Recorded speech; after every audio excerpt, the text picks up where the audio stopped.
Welcome to the Profitable Practitioner Podcast. This is a podcast for unlicensed practitioners and coaches as they navigate their way through the journey of entrepreneurship.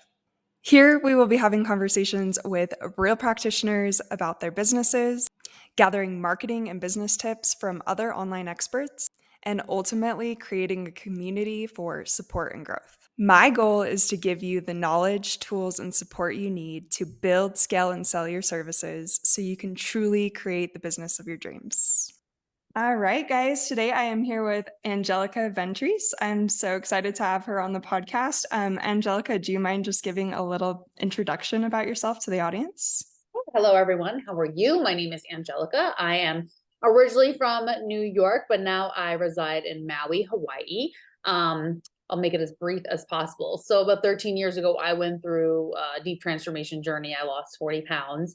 And when I went through that journey, I felt really compelled to create a business to help other women achieve not just weight loss, but feeling good in their skin, just overall wellness. So I went through that journey. I moved from New York to California, started coaching, nutrition coaching.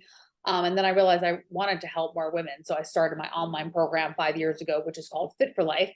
We help busy, high level women lose weight, heal their guts. We do nutrition coaching, mindset coaching, meditation, breath work, kind of do it all in that program, fitness as well. And I've expanded out. So in addition to running the Fit for Life transformation program, I have other coaches who work under me. And then I also do business coaching. So I'll work with like newer coaches and real estate agents, really a variety of clientele. I have a client that I'm working with who's starting her own nutrition business, and she wants to help people who have cancer because her daughter went through chemo and everything. So just different businesses helping people with different things. Wow, yeah. That's like a pretty incredible I feel like that's how most health and wellness professionals get started, right? Is like their own little journey through Sure. whatever they're going through, but to like have such a life-changing experience like 40 pounds and then move across the country and Yeah, then move across the ocean. I know. It's a lot I and chased it's the really sun. awesome. Chased the sun. Well, it's once I took my nutrition, my wellness business online. We were living in California, and I love California. Hermosa Beach was great, but I also always felt pulled to visit Maui. Like you said, like I just love Maui. I just kept visiting and visiting. And my spiritual healer was like, "You've planted seeds there like your whole life." Like I even visited when I lived in New York. So something in me, like my fiance and I went to visit in 2018, and I was like, "Would you move to Maui?" He's like, "Sure." And I was like, "All right, let's do it." So we just decided, why not? California is really, it's really crowded as well, and just I love the air in Maui is just so different. So, and if you could live anywhere in the world, why not? They were like, "Why Maui?" I'm like, "Why not?" Yeah, exactly. I know.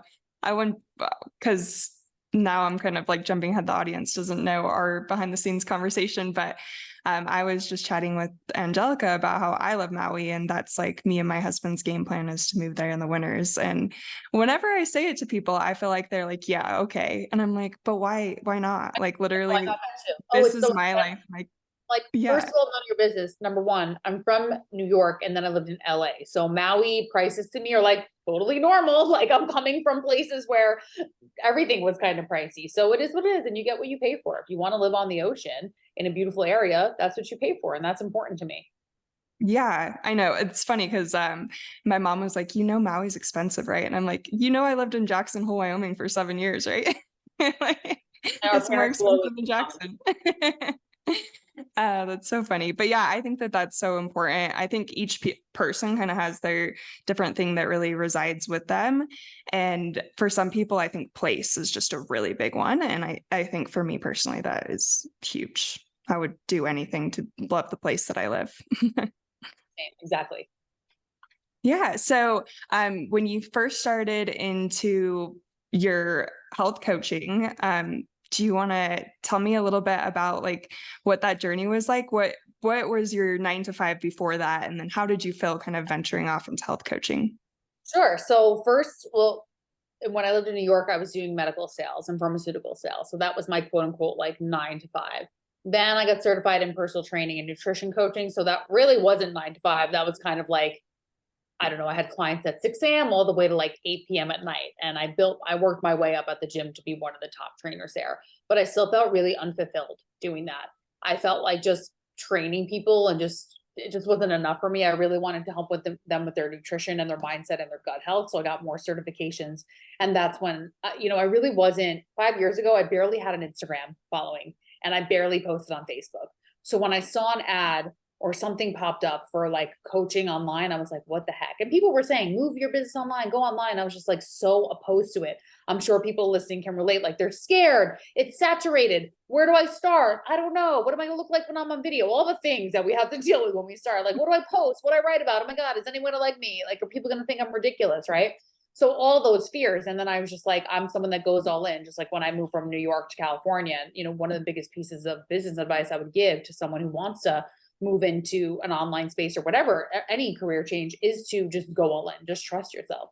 I really believe if it's something you want to do and your gut and it's your passion and your calling, you'll be successful. Doesn't matter how many other people out there are doing it. You're unique and you'll find your people. But yeah, I was really kind of opposed to in the beginning. I had a call with this business coaching academy that helps wellness professionals build their businesses online. So I hopped into that. I thought it was ridiculously expensive and crazy, but I was like, well, I don't know what the hell I'm doing. Cause I tried. I was like posting, but had no idea what I was doing. You know how it is in the beginning. It's hard with no direction. So Yeah. just like there's experts for nutrition, you did that too. There's experts in business, which we do that now as well. So hiring an expert was very helpful to me. And I went through that program, and then I just I always have a mentor. I really believe in mentorship. So just like I mentor people in business and health, I have the same. So I still have a health coach and I have a business mentor and like an energy healer. So having a mentor guide me through, but I would be lying if I said it wasn't hard. I'd be lying if I said there are days where I didn't want to burn the whole thing to the ground or lots of crying. But now after like 5 years of doing it and building it up to 7 figures, we're in such a good place. I have a beautiful team. But it's been a lot of work. It's a labor of love. Entrepreneurship is not for the faint of heart. When you step into it, it has to be something that you really, really are passionate about, or else you're not going to be able to ride that wave. Yeah. Yeah. I think that is like such an important thing to talk about, because luckily for me, like I've always wanted to be an entrepreneur. My dad is a very successful entrepreneur. I watched him. My son is an Aries. Like I'm just like fiery and like ready I'm to an Aries tackle. too. Yeah. Oh, nice. But like I wasn't even thinking about that when I got my nutrition certification. I was just like, I want to help people. And then I like graduated and I went out into the world and I was like, oh, I didn't even think about the fact that I have to run a business and know all of this What am I stuff, doing like with this marketing. certification? This is great, but what am I doing now? Right. Yeah. Yeah. Yeah. And you're just like, I mean, they gave us like slight bits of information here and there, but really not that much to go off of. And then you just get thrown out into the world and you're like, wow, this is a lot. And it's really fulfilling and really rewarding, but it takes a lot of effort and you have to be really strong because there's some days that it's going to kind of beat you down. And I think that is important for people to remember, like when you're a nutritionist, personal trainer, whatever it is that you are, like you find your kind of space, like if you want to be an entrepreneur and go at it, like do it. But if that's not really your groove, then you might need to find someone else that you can like work with or Right. work for or whatever that Some looks people are like. not meant to be entrepreneurs. They may love nutrition coaching, but they're like, man, I don't want to create the marketing and the content and build a program and then you're not meant to maybe perhaps have your own business. Maybe you'd be better suited working for someone else. I think one of the big things, I'm sure you would agree with me, when you start your online business, you also really become like I'm the head of marketing. I don't have a marketing team yet. So it's like, it's all on me. Like I have my coaches helping me, but all the marketing and everything, it's all on you. So you really have to work on becoming better at that. Yeah. Unless you studied it and you're great at it naturally, but it was something I had to work on, content Yeah. writing. Photos are easy, but content writing and videos and things like that. Yeah. I think for most people, that's pretty hard. If you're naturally gifted at that, then you're probably like an influencer or something I like happen that. to be good on video, so I got kind of like scouted by my YouTube coach a few years ago, who saw me on a Facebook video. He's like, "You need to have a YouTube channel. You're really good on video." And I did that, and I felt good on video, and I still do on my YouTube channel. I'm not as active on it. I really like making reels. I feel like they're fun, they're shorter, and people have such short attention spans these days. It's like people just want like quick, digestible tips. You know what I mean? Yeah, Yeah. absolutely. Yeah. But this kind of reverting slightly back, I thought it was really funny because when I made the switch from nutrition over to like helping practitioners with marketing and business, I was trying to bring my husband in on it. I was like, here, like take this ads course. You can be in charge of ads. And he was kind of like, oh, because he was kind of deciding what he wanted to do. He was switching away from working in more of like the outdoor industry to now he does construction, but it was like that in between ground. And so he was like, oh, maybe, maybe. And then he came back to me and he was like, no, like I have no desire to be an entrepreneur. And it was so funny to me because I kid you not, I literally thought everyone wanted to be an entrepreneur. Like I thought that was like the end goal. And What do you then mean you don't it was want so to be a funny to have this boss? different Like, perspective. yeah, some people they're not interested. I tried to with my sister.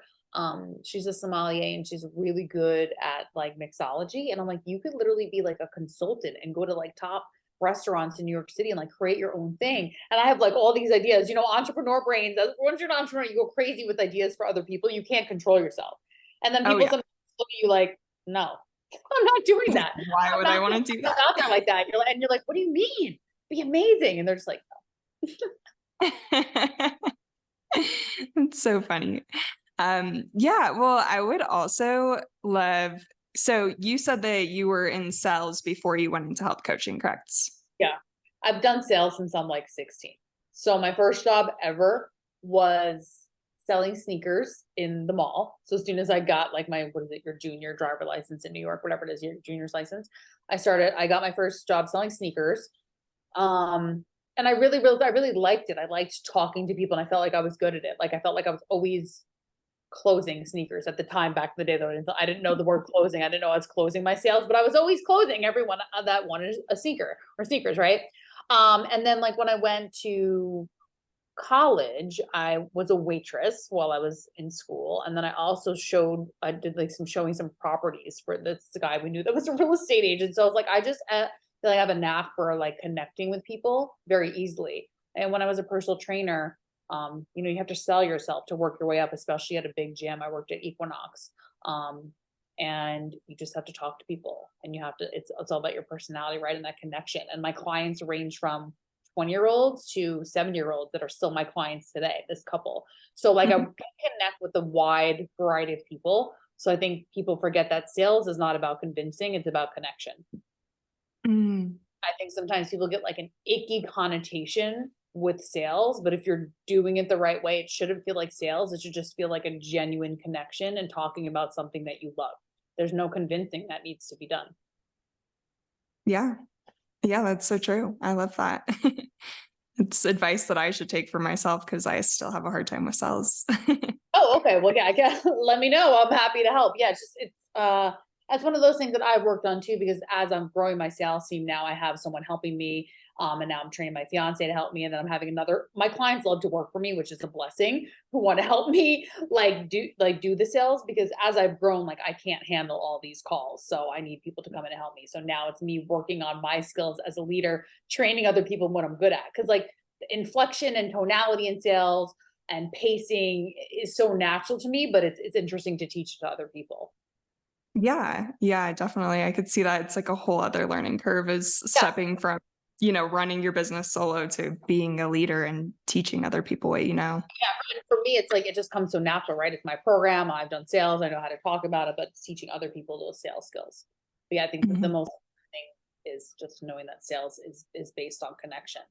I don't hold any special secret except that I'm just really good at connecting with people and deeply listening to what they need, listening between the lines. Mhm. Yeah, and probably also some of that is knowing when to turn people away if they're not the right fit for what you have to Oh, offer. hundred Yeah. thousand. If they're not ready, usually I could sense it energetically. I could sense it even sometimes in a conversation through Messenger with people. But yeah, we won't take anyone into our program. I won't work with anyone, whether that's business or life coaching or health coaching, that's not truly ready to invest in themselves. Not just financially, have to be like mentally and emotionally ready to do this. Yeah, that's one thing I've felt a shift in myself is I remember when I first started my business years ago is feeling this anxiety every time I got on a sales call with someone because I'm like, I need to close this. Like I need this. Pushes people away. That needy It energy repels does. everybody. Yeah. And then you also end up with clients who you're like, wow, I should have taken the time to vet them, because I think it goes both ways, right? Like you're selling your services or product to them, but also you have to be, if you're working one-on-one with people, you have to be a little particular about who you're willing to take on, because you're taking on all of them, not just their money, you're Oh, yeah, taking on we're their taking on all energy, of them, all of their all of problems. totally, yeah. Yeah. For sure. And I have a two-step interview process, whether you want to work with me one-on-one for business coaching, or you want to be in our Fit for Life transformation program. You have to have a consult call with one of my team members, and then you have a final interview call with me or one of my closers. And that's just the way it is. And if someone gets annoyed with it, then they're not the right fit. So we go through a pretty intense process, and there's an application as well. So I would say we're picky, and we should be picky, and people should be picky too. Like, they should read my testimonials. They should stalk my page and watch my videos. They should get to know me. You know what I mean? And it should go both ways. There has to really be an aligned, energetic fit, especially when I'm working with someone one-on-one for their business and their life coaching. It really has to be an energetic fit. Like, I have to really, if their energy rubs me wrong at all, I know I'm not gonna be able to coach them for 6 months or a year, you know? Yeah. Yeah, no, it's definitely a whole thing. Like I think that's really important for people to remember. Otherwise, you get yourself in a really sticky situation for a long period of time and you're like, crap, like this wasn't worth the money. I could have made money in other ways that weren't completely draining me and making me Totally like aligned. go crazy. Exactly. It has to be totally aligned. It's not just about getting someone's money. Like, it has to be purely aligned. So I can Mhm. believe that. I think another issue maybe like newer people coming into the online world kind of struggle with is like, how many programs, really, how many programs do you have, right? And I think the best piece of advice we could tell people, I wonder if you agree, is to stick with one main signature program, especially in the beginning. I think people get like shiny object syndrome, right? Like with weight loss, like, oh, I'm going to try this pill, I'm going to try this injection, I'm going to try this diet. It's like, no, pick one thing and stick to it. Be consistent with your meals, be consistent with your workouts. It's the same thing with business. Create your flagship program and make it the best you can make it, and keep improving it and keep improving it and keep improving it. Take that business to 7 figures, and then maybe decide, okay, I want to have like another program, or I want to build a different course. But get that flagship program up and running systematically, get the ads working, get the content, get everything flowing so amazingly, not to say perfect, right? There's no such thing as perfect, but get it flowing in such a way that you yield 7 figures, and then decide to do something else. Instead of that, oh, let me try this, or let me try this. Oh, I saw this person doing this. That works for them. What works for someone else is not necessarily going to work for you. If you don't Yeah. like being on video, I can't train you in reels. Sure, I could say do something that makes you uncomfortable, but we got to find a different route. You have to do what feels good to you, not just what the algorithm says or what you saw this influencer say, right? Yeah, absolutely. I mean, it's so similar if you think about health too, because I like to make that comparison. I feel like it's easy for my audience is like, can we compare business to what we're doing in health, right? So there's the object syndrome, and you get annoyed with all the clients that come to you because they're like, oh, well, Google told me this, or this one influencer said this about this Right. thing. And we need to bring it back down to the foundations. Like, let's build a really strong foundational level, and then maybe we can venture off into some of these more like exotic themes that you want to Yeah. explore, but none of it's going to work until you just have a really strong base layer. And I think that that's very true with business as well. You really need to establish like what it is that you're providing and who you're providing it to. So like really understanding your target audience, and then like what is your deliverable, and just really focus in on that and make sure like there's going to be so many tweaks you can make to that one thing, the messaging, the what's 5 years inside the later, offer. yeah, Yeah. we're always tweaking ways to make it better. But yeah, understanding who you want to serve, and then remind yourself of why do you want to serve this person? Because there's going to be days in your business where, like we said, you want to burn that whole thing down, where you're so frustrated, where you're annoyed, where you got 3 no's in a row on sales calls. You have to remind yourself of why you started this in the first place. So just like in health, mindset in your business is so important. A lot of times when I'm doing business coaching, my coaching calls are primarily based on mindset, not so much Mm. on strategy and the nitty gritty. Oh, do this, have this feature. It's like, let's talk about your business mindset. Where's your mindset at? Because that's what's going to keep you going and building, not just the fact that you have this feature in your program. Yeah, absolutely. Yeah, that's so important to bring it back to that. Um, because I think when you get really clear on your why, then it helps block out other people's whys because like everyone has a different idea of success, right? Like some people it's the money, some people it's the freedom, some people it's like a combination of a bunch of things, but like you need to remember why you're doing this because that's the only thing that's going to get you through. Otherwise, you're just going to be like, yeah, no, screw this, I'm done. Important reminder. So remind myself, I have it on my whiteboard, like right in front of me. So if I'm having one of those days, I have certain things written down. I look at, I'm like, okay, take it back to that. I love it. So for your business right now, you're doing the coaching for the fitness and then you do coaching for business. I actually Um, don't do any coaching for the health side at all. oh, you don't. Okay. My coaches run it. So the only thing I do is I do a mindset coaching call every Wednesday. When our so we have a spiritual coach come in and lead breath work, but then when she's not leading breath work, then I lead a mindset coaching call. But Oh, I don't do anything with fitness, with nutrition, with anything. So my coaches have all like gone through my program and been trained by me. So my hands are really off of that. okay. What was kind of that initial spark to want to make the switch over to the business side? I love business. I love Yeah. business. I love money. I love helping women make more money. And what I started noticing probably 2 years ago was like I was getting really excited about these financial wins my clients were having when they had started to lose weight and transform their bodies. And they were like, I'm gonna go for a promotion. I'm gonna switch careers. I'm gonna do this. And I realized like my coaching was also getting just more like career, business, wealth oriented. And it felt just like a real natural shift for me. I honestly don't even advertise the business coaching because I'm so busy with all the calls I have and training my team. But when people approach me for business coaching, I only take a certain number of clients. So like right now I have 5.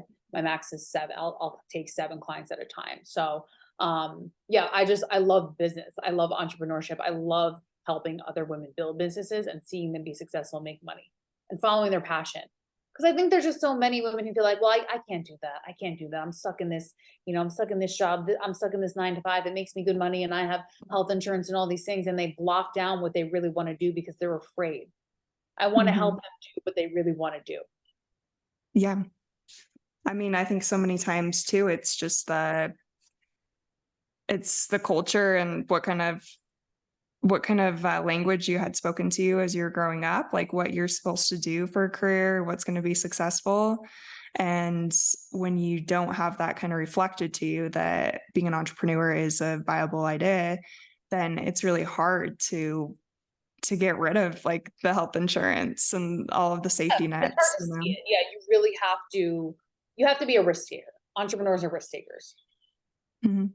At the end of the day, like just the way like I left that medical sales job with no job lined up, that was a huge risk. But I just knew that I wanted to do some type of, coaching, right? So I took a huge risk moving across country with no job lined up. Took a risk when I moved my business online because I let go of all my in-person clients and not all of them came with me. So entrepreneurship is taking a lot of risks. But I'd rather take a risk than regret not taking a chance on something and looking back and being like, damn, I wish I did that. Oh, I wish I did that. Yeah, like just looking at what really sets your soul on fire. Like that's ultimately for me what it comes down to. And I mean, like I wake up every morning so excited to just like work and it's like that's kind of crazy. I don't think It that doesn't that's a feel like lot of work, people's right? truth. Yeah, Sorry. it doesn't feel like work really when you love what you do. You know what I mean? Like, yeah, Yeah. sure, some days may be hard, or you're dealing with like maybe a client issue or a team issue or something like that. That naturally stuff happens, but it just feels very joyous. I really feel like Mhm. that's how it should be for a lot of people. But Yeah. you need support. I think one of the most important things as a mentor, having a mentor is really important to me because I'm not perfect. I have days where I still want to like throw the towel or whatever, like it's just having someone to talk to and give me advice on how I can also better myself and better my business. I don't know it Mhm. all. Yeah. Yeah, that's so true. I mean, I think that that's actually a really hard lesson to learn too, is realizing that you don't know it all and you also can't do it all because Uh, especially at these beginning stages, that's what people tend to want to do, right? Is they want to know it all, they want to do it all, and you just burn yourself out and get a whole bunch of projects that are about a quarter of the way done. yeah, like stay in your zone of genius. That'd be one of my pieces of advice. Like, and hire before you feel like you need to hire. See too many people wait till they're inundated to hire, and then they put themselves in a deeper slump. So even though your revenue might not be where you want it to be yet, but you feel yourself building and getting more busy, that's when that first hire needs to come in. Don't wait until you have X amount of clients and then you're like, oh shoot, I need another coach. That's not the way to do it. Trust me, been there, done that. Don't do it that way. As you start to see the momentum build, start to hire, because you want to zoom out. You want it. Most Mhm. people want to scale. They don't just want to be solopreneurs. Maybe some do, and that's fine. But if you do, and you don't necessarily need to have a big team. Like I have a team of like 8, right? I never even thought that I would have 8. At first, I was like, no, I'm just going to want 2, and then 3. But then it build, and it was a slow build, which I like. But you do need to zoom out on that, and you want to hire before you really feel ready to hire. That's another piece of advice that I would tell people. Yeah. Yeah, and even if it's not like, hiring an employee, like, don't be afraid to make the leap over to, hiring the independent contractors Yeah, or well, I have, whoever yeah, it is. tons of Yeah. yeah, tons of those have worked for me for sure. It doesn't have to be an employee. Most of the people who work for me are just independent contractors. Yeah, yeah, exactly, and then that can make it, like, a little less scary because 'cause you're like, "Oh, Yeah, I don't have to provide you a salary every month," but it's really important because I think sometimes, especially in the beginning stages, we're constantly focusing on the money, but time is so much more valuable than that money, and that's actually right? Like if you're sitting there in the back end doing accounting or this and that and you hate it and it's taking away from you building your content or hopping on a video, it's time to outsource that stuff. I realized very early on when I was spending time on QuickBooks, I'm like, nope, this is a no. This is an area of my business that I do not want to touch. I want to give it to someone because could I figure it out? Of course. Was it worth my time? Hell no. Definitely not. Nope. No. Yeah, exactly. So I wanna ask you if what's, like, one piece of advice that you would give to, um, a practitioner or coach, whoever it is, who is either new to starting a business or who is struggling to start their business? Let me think because I gave a lot of little random advice pieces already. So, well, first, I would say get really clear on who you want to help, like we talked about, and why. Um, like drown out the noise. Don't worry if let's just use an example, right? Like I have polycystic ovarian syndrome, right? Say you have polycystic ovarian syndrome. Just because we both have PCOS doesn't mean that you can't be a coach for PCOS and I can't, right? People are going to gel with your personality and they might not like me. They might like you better or vice versa. Like there's someone out there for everyone, just like in relationships. There's someone out there and there's more than one person out there for you. So don't worry about that. You feel like it's saturated or you feel like someone's doing what you're doing. Focus on you and what you want to do. Focus on who you want to help and get really clear on who that person is. Not just like, oh, they're this age, they're that age, and they have these symptoms. Like, who is that person? Do they have a family? Where do they live? What do they like doing? Like, who is this person? Right? Who's your ideal client? And then why do you want to help them? Getting crystal clear on that. And then start to think about if you were that person and you joined a program, what would you want? How would you want to be treated? What features would you want? How would you want to like how would you like to be coached, right? How often would you want like think about if you were your ideal client. It's helpful if you've had what they've had. Like for me, I know I was my client. So I Mhm. know what they need. So it's helpful in that sense. But if you weren't, they may want to interview some people that are perhaps like people that you would potentially want to work with. Hey, if I was to create a program for busy women who have polycystic ovarian syndrome and want to lose their first 20 pounds, what would be really helpful to you? You just can interview like your network. That'd be my first piece of advice. And then the second, should I give another one? Sure, yeah. The second one, I think, just reiterating what you and I talked about is like, just don't quit, don't give up, because there's going to be some days where it's hard, and just definitely having a mentor and getting help because you're not going to be able to uncover everything yourself. Buying a course isn't going to do it. You need someone to help you that's been in your shoes, just like with weight loss. Like our clients hire us because we've been where they've been. People hire me to help them build businesses because I've been where they've been. 5 years ago, I started from nothing, had like 200 Instagram followers. Now I have 20K. You know what I mean? So like I've built up, so I know what it takes, right? So people want to, it's good to work with someone who's been in your shoes, not someone that's Mhm. like feels so far away that it almost makes you like, oh, I'll never get there. Someone that's just a little bit above you that you're like, okay, I want to achieve that. She's achieved that. That sounds like where I want to be. Then you go with them. And then you do that, work with that mentor. And if you feel complete, you can move to someone else. But I believe in long-term mentorship for sure. Yeah, I think it's important, we can't do it all on our own. Definitely Um, not. I was going to ask you too. So, usually at the end of my interviews, I'll just do a card reading just to kind of wrap up the Good. conversation and just like maybe as a little piece to carry with you into your business. Would you be okay with that? Oh my gosh, I love card readings. Let's go. I'm gonna write Okay, notes. perfect. I Oh, should my have grabbed my notebook ready. cards before.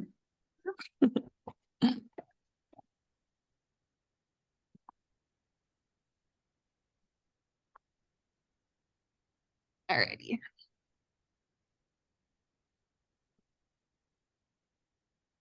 Let's see.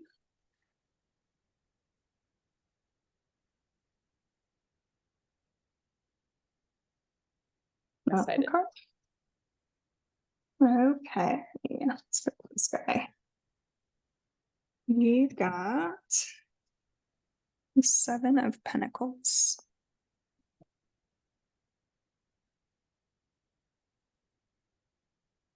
I've heard of this card before. I don't know what it means though. See, I'm like, I love cards, but I also have to like look them up because I'm like, I don't know what I'm doing. Well, yeah, you're gonna have them all memorized, and there's so many, So many. right? And there's so many new decks. Like it's amazing. At my Okay. retreat, we did like all these card readings one night. We had like 20 decks on the table. It was amazing. Oh, that's so fun. Yeah, I know. I love all my different ones. I usually just stick with like the traditional one, but like I have like an animal spirit one and Oh, I love like that. this. They're fun. Yeah. Okay, so the Seven of Pentacles shows you understand the value of putting in time and energy now for longer term rewards and have a strong desire to invest in sustainable results. You're not looking for quick wins. You also want to make sure you're putting your attention on the right areas instead of wasting time and effort on tasks that will not deliver any value. When this card appears in a tarot reading, see it as an invitation to step back from the day to day operations and look at the bigger picture. Celebrate what you've created and assess your progress so far. Are you on track? Are you focused on the right tasks for your goals? Wow. Well, that Wow, pretty much fit it perfectly. that was very aligned with everything we talked about too. So just good reminders for myself. Like, Yeah. No, I always love when it's just like lines up so perfect because you're like, take the time, like see the big picture, and that's exactly what I was saying. So I love that. which is what I feel like I've been doing because I've been building my team. I hired another coach. I'm hiring another salesperson to help me. So that re Yeah. it. Yeah. See, I'm trying to see the bigger picture rather than being like, I'm the best at this. I'm the only one that can do it. I'm like zooming out and saying, if I want to live a life of freedom and travel the world and not have to be tied to, the calls all the time that I have to hire more people. Yeah, right, and some of that's letting go of control a little bit, like, Which yes, is it's very giving hard. freedom, but it's a little hard, yeah. Hard. Entrepreneurs, we're super type A, and like we're experts at what we do and we're the best of the best in certain things. So it's freaking hard.